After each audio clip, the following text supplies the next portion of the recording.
biror bir yaxshilikni kam past deb hisoblamaydi. Odam alayhissalom bitta xatosi bilan jannatdan quvilgan. Iblis bitta xatosi bilan Allohning rahmatidan quvilgan. Abu Hurayra qilayotgan bitta nafl amali bilan jannatda yuribdi.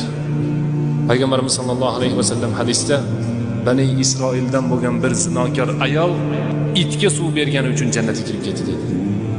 Chin ixlos bilan itni sug'organligi uchun uzun hadis bu. Itni sug'organligi uchun jannatga kirib ketdi dedi. Alloh subhanahu va taolo bizni ibodat uchun yaratgan. Qaysi amalimiz qabul bo'layotganligini Alloh taolo bizga bildirmagan. Va xuddi shu bilan birgalikda qaysi gunohimiz bizni Allohga yomon ko'rdirib qo'yishligini ham Alloh taolo bildirmagan.